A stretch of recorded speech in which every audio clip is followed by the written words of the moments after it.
చుక్కాకు చట్నీ ఎలా చేసుకోవాలో చూద్దాం. ఫస్ట్ పల్లీలు వేయించుకుందామండి. నేను ఒక కట్ట చుక్కాకు తీసుకున్నాను. దీనికి 3-4 స్పూన్స్ పల్లీలు తీసుకున్నాను. ఇవి బాగా వేయించుకున్నాక చల్లారాక మిక్సీ చేసి పెట్టుకోండి. చల్లారాక మిక్సీ వేసుకోండి. ప్యాన్ పెట్టుకొని 3-4 స్పూన్స్ ఆయిల్ యాడ్ చేసుకోవాలి. ఫస్ట్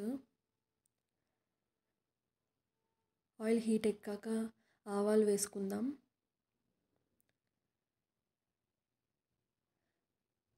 ఆ తర్వాత 3-4 చిల్లీ తీసుకున్నా నేను, ఇవి సరిపోతాయి. కరివేపాకు వేసుకోండి. ఇప్పుడు ఒకసారి బాగా కలుపుకోండి. నేను 1 ఆనియన్ తీసుకున్నాను, ఇవి సరిపోతాయి దీనికి. ఆనియన్స్ బాగా వేయించుకోండి, ఇవి మంచిగా టేస్ట్ ఉంటాయి.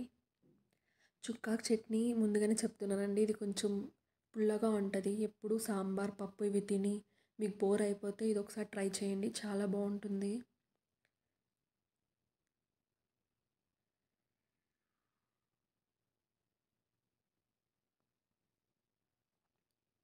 బాగా వేయించుకోవాలి ఆనియన్స్. ఆ పులుపు మనం తగ్గడానికి ఫస్ట్ పల్లీల పొడి వేసుకుంటాం లాస్ట్లో, సరిపోతుంది. మరి అంత పుల్లగా ఉండదు, చాలా బాగుంటుంది టేస్ట్. మీరు ట్రై చేయండి తప్పకుండా.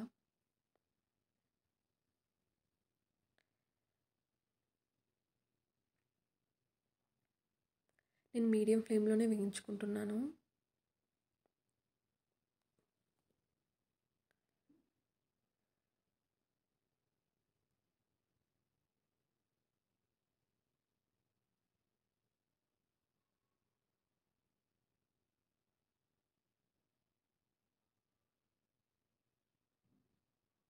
నేను 1 టమాటో తీసుకున్నానండి, అవి వేసుకుందాం ఇప్పుడు.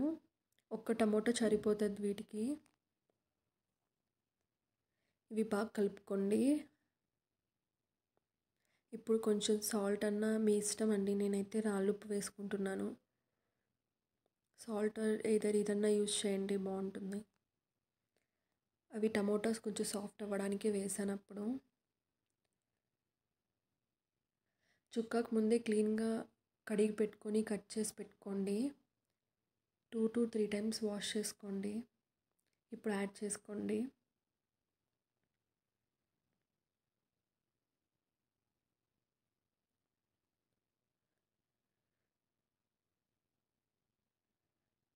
చూసారా ఎంత బాగా ఉడికిపోయిందో. నేను ఒక 1 డ్రాప్ కూడా నేను వాటర్ యూస్ చేయలేదు. మనం ఆల్రెడీ కడిగి పెట్టుకుంటాం కదా, ఆ వాటరే సరిపోతాయి.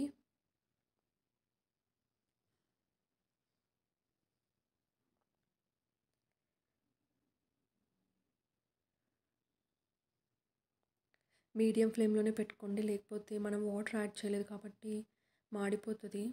1 స్పూన్ పసుపు పొడి వేసుకోండి. ఇప్పుడు 1 టేబుల్ స్పూన్ ధనియా పౌడర్ వేసుకోండి. అంతే అండి, ఒకసారి బాగా కలుపుకోండి. మూత పెట్టేసి ఒక 5 మినిట్స్ వదిలేసేయండి. మీడియం ఫ్లేమ్లోనే పెట్టండి. మనం స్టార్టింగ్లో గ్రైండ్ చేసుకున్నాం కదా పల్లీల పొడి, అది ఇప్పుడు యాడ్ చేసుకుందాం. ఇది వేసాక బాగా కలుపుకొని 2 మినిట్స్ అంతే, అయిపోతుందండి. అయిపోయింది, చుక్కాకు చట్నీ రెడీ అండి. మీకు నచ్చినట్టయితే లైక్ చేయండి, సబ్స్క్రైబ్ చేయండి.